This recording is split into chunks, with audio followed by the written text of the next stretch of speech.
Security detail is often boring and quiet. It was no different today, even if the location that was under seal and guard was a lavish estate in Central Cube, Upper 3 of Old Polaron. With the other access points to the estate well secured, the only point of entry, and thus the only one requiring a physical presence, was a private skydock attached to the property.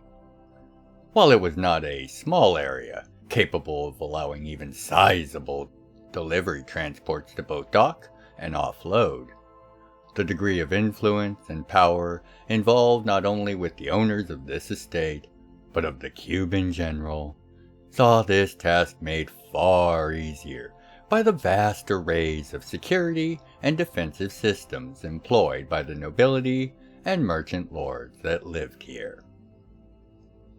As such, it comes as little surprise that a single Dragon Knight was thought more than sufficient to the task. The knight sitting in the dock's control room, lazily reading the day's copy of various newspapers and other such periodicals that saw production and distribution across Old City. In particular, he was sure that his towns were being used more to curry favor by 9th level than to his being placed here in hopes of preventing some sort of interference to an ongoing investigation. Investigation. That was being generous. The poor sod who lived here, involved in the production of various shipping containers used in the transit systems used in Old City, was slain in a most brutal fashion. And, from the get-go, the trail was cold.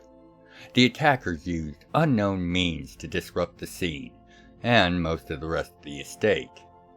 This disruption made it so the various means that were typically employed to try and investigate crimes would not be of use. The psychic memory of the place, the spirits of it, as well as the more technological methods of recording events were likewise damaged beyond recovery.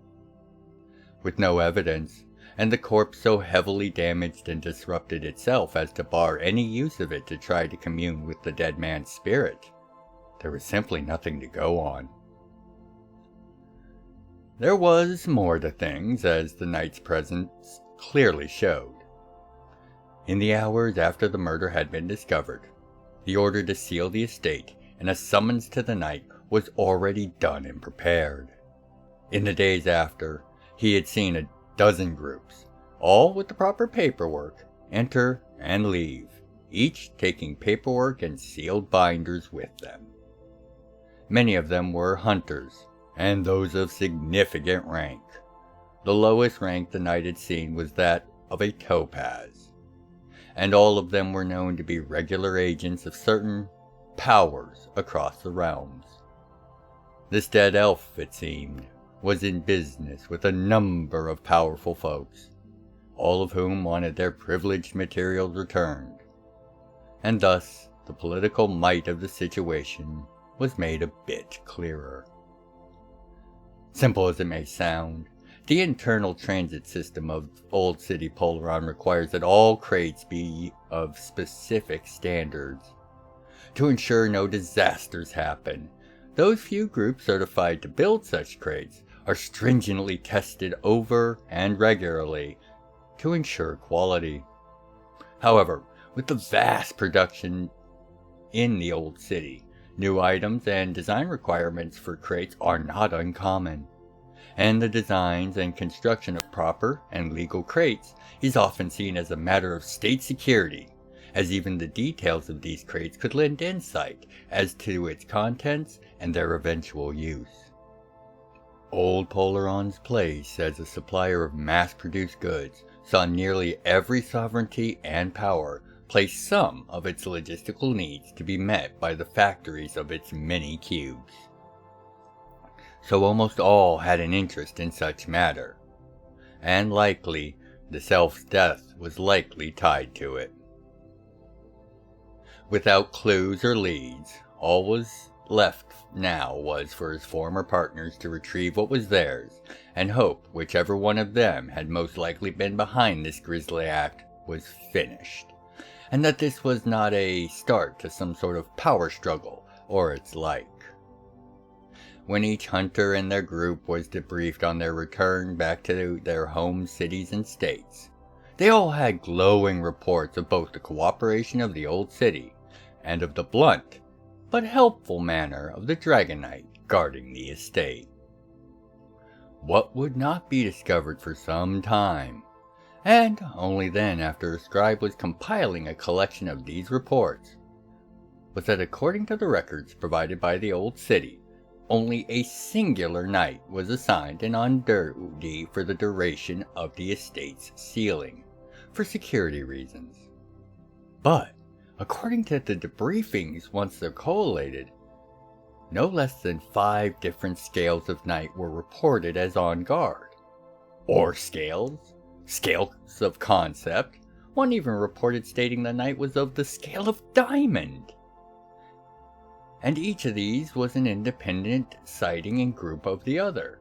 Every group that had gone to the estate said they met a knight of a different scale, despite all of them using the same name. Set Trends.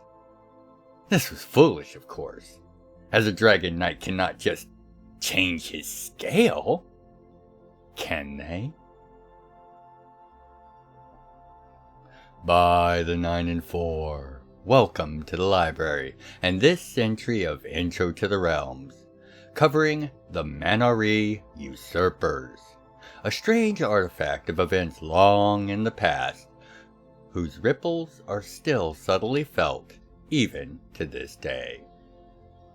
Perceptive patrons, regular visitors, and of course new guests of the library, I am the recorder, and to begin this look at the Man'ari Usurpers, we must cover the direct aftermath of the 36 Seconds of Judgment, where all IttR on the surface of Jam'mar were stripped of the bulk of their 9 wings bestowed grace for their crimes against his laws. Beyond this punishment, for their further crimes against the will of the 9 wings, those IttR in what is now known as Dragwa Home City were further changed into Man'ari, the humanoid Fey mortal hybrids. This act not only ensured that the just then emerging race of Man'ari would now have the numbers to truly grow and establish themselves, but also added a degree of might and strength to the race's base template and core. This resulted in the Man'ari becoming a cut above most other mortal races. Faster, stronger, tougher, and with wit, will, and charisma to match. Only their culture of passivity and natural contemplation of nature prevented this disparity in personal power from evolving into issues of conquest or domination. What was also added to their bloodlines is what is known as the Usurper's Gift, or Curse depending on your school of thought. It is thought that among the IttR so transformed into Man'ari, one or more had some sort of forewarning of what was to come, and prepared for life after the change. How this is possible is a matter of speculation and debate, but what is undeniable is that there are those of the Man'ari, a bit weaker in body and mind than their fellows, seemingly on the short end of the stick as it were. And these Man'ari are capable of a feat that is considered impossible by any who know of it. They can take the scale of any dragon, so long as it was once freely given by the dragon originally, or personally corrupted by the Man'ari themselves, and they can use it to become a Dragon Knight of that scale, even swapping between collected scales via a ritual. This is seen as a blaspheme by many, as the bond between a knight and his patron dragon is one that is seen as sacred. The fact that the original dragon has no say in the matter and in fact does not even need to be alive any longer for the usurper to use an appropriate scale to become a knight, raises many questions as to how this power works, and it points decidedly to some sort of IttR fuckery at play in those last moments during the 36 seconds. But the truth of the matter will most likely never be known. In general, usurpers will carefully hide the truth of their gift, many of them becoming Dragon Knights the old-fashioned way. These usurpers will most likely never change their scale, and in fact, many of them never learn they can or forget it, as the rituals are not an openly taught, secret, or recorded in many archives.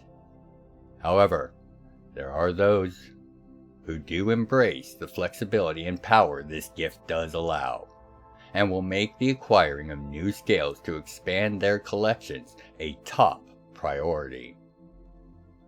This, of course, includes harvesting scales from slain knights for the most depraved of the usurpers. And this is where the line between the utilitarian and the power-hungry is drawn by most knights. With a dark ritual performed over the still-warm body of a knight just slain by the usurper, the scale of the dead knight can be extracted and then put to use by the usurper. While there are many that will happily steal scales from collectors, museums, even killing entire caravans of traders to get one, there are very few that see the act of stealing a dead knight's scale as anything less than worthy of damnation and retribution most holy. Those usurpers found to be doing such things often find themselves the target of several other knights, often with a host of comrades. These problems tend to sort themselves quickly, as is the way of the worm once its anger is aroused. As usurpers tend to hide or forget the reality of their true talent, it is not surprising that there are no confirmed known usurpers of historical note. However, rumors have always circulated as to the nature of the current Lord Protector of the IttR, Nick Ammar. Nick is known to have been among those present at the home city and transformed into a Man'ari during the 36 seconds, only regaining his IttR form in the recent ages for his service to the realms and as a step to his rise to the highest seat of IttR power. During the time before his restoration, however, he had become a Dragon Knight, but none know to which dragon, and thus some say that perhaps he is the first usurper. But this last is never spoken near the shadows, as Nick Ammar has eyes and ears in the shadows, and a distaste for such baseless defamation. The truth of that situation aside, this is the conclusion of what is known as to the nature of Man'ari usurpers, a potent yet very rare talent that can be a cause of great ire and distrust, but gives those so blessed an innumerable array of options, if they can but acquire the scales to do so. Perceptive patrons, regular visitors, and of course, new guests of the library, I want to thank you once more for your interest and your support of Gryphon's Library and the Realms of Jam'mar. Thank you. It means the world and the realms to me. Now, until you next make your way back to the library for another entry of Intro to the Realms, I have been the recorder. And by the 9 and 4, be well, take care of yourselves and each other. If you'd like to contribute to the further exploration and explanation of the realms, please consider leaving a comment, a like, and sharing the video around. I read all the comments and make efforts to reply to each. Thank you for helping to grow the channel, and know I look forward to each and every one of your comments. Other methods of support can be found in the channel's description. Thank you for watching.